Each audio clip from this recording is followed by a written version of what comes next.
ಜಿಲ್ಲೆ ಗುಬ್ಬಿ ತಾಲೂಕಿನ ಹೊಸಹಳ್ಳಿ ಗ್ರಾಮದಲ್ಲಿ ರಸ್ತೆ ಟೋಲ್ ನಿರ್ಮಾಣಕ್ಕೆ ತಾಲೂಕಿನ ರೈತರು ವಿರೋಧ ವ್ಯಕ್ತಪಡಿಸಿ ಪ್ರತಿಭಟನೆ ನಡೆಸಿದ್ದಾರೆ. ಗುಬ್ಬಿ ಸಿಎಸ್ಪುರ ನಡುವೆ ಈ ಟೋಲ್ ಅನ್ನ ಸರ್ಕಾರ ಖಾಸಗಿ ಕಂಪನಿ ಸಹಭಾಗಿತ್ವದಲ್ಲಿ ನಿರ್ಮಾಣ ಮಾಡುತ್ತಿದೆ. ಇದಕ್ಕೆ ರೈತರು ವಿರೋಧ ವ್ಯಕ್ತಪಡಿಸಿದ್ದಾರೆ. ಈ ರಸ್ತೆಯಲ್ಲಿ ಓಡಾಡುವುದು ಕೇವಲ ರೈತರು ಮಾತ್ರ, ಇಲ್ಲಿ ಯಾವುದೇ ವಾಣಿಜ್ಯ ವ್ಯಾಪಾರ ನಡೆಯಲ್ಲ. ಹೀಗಿದ್ದಾಗ ಇಲ್ಲಿ ಟೋಲ್ ಯಾಕೆ ನಿರ್ಮಾಣ ಮಾಡಬೇಕು? ಯಾವುದೇ ಕಾರಣಕ್ಕೂ ಇಲ್ಲಿ ಟೋಲ್ ನಿರ್ಮಾಣ ಮಾಡಲು ನಾವು ಬಿಡುವುದಿಲ್ಲ. ಶಾಸಕರು, ಸಂಸದರು ಇದರ ಬಗ್ಗೆ ಗಮನ ಹರಿಸಬೇಕು. ಇಲ್ಲಿ ಟೋಲ್ ಮಾಡಕೂಡದು ಎಂದು ಆಗ್ರಹಪಡಿಸಿದ್ದಾರೆ.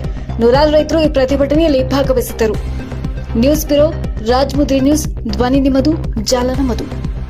ವ್ಯಾಪಾರಿ ಕೇಂದ್ರ ಅಲ್ಲಿರ್ತಕ್ಕಂಥ ಬಹಳ ದೊಡ್ಡ ಸಂಖ್ಯೆಯ ಕೂಲಿ ಕಾರ್ಮಿಕರಿದ್ದಾರೆ. ಸುಮಾರು ಒಂದು 300-400 ಆಟೋಗಳಿಗೆ ಬೆಳಗ್ಗೆ ಎದ್ದು ಹಳ್ಳಿಗಳಿಗೆ ಹೋಗಿ ಪಾತ್ರೆ ಮಾಡ್ಲಿಕ್ಕೆ ಹೋಗ್ತಕ್ಕಂಥವ್ರು, ಇತ್ಯಾದಿ ಓಡಾಡಲಿಕ್ಕೆ ಇರ್ತಕ್ಕಂಥ ಕೂಲಿ ಕಾರ್ಮಿಕರಿಗೆ ಹೆಚ್ಚಿನ ಓಡಾಡ್ತಕ್ಕಂಥದ್ದು, ವಿದ್ಯಾರ್ಥಿಗಳು ಹೆಚ್ಚು ಓಡಾಡ್ತಕ್ಕಂಥದ್ದು, ಮತ್ತೆ ರೈತರು ಮಾರುಕಟ್ಟೆಗೆ ಗುಬ್ಬಿ ನಗರಕ್ಕೆ ಬರ್ತಕ್ಕಂಥದ್ದು.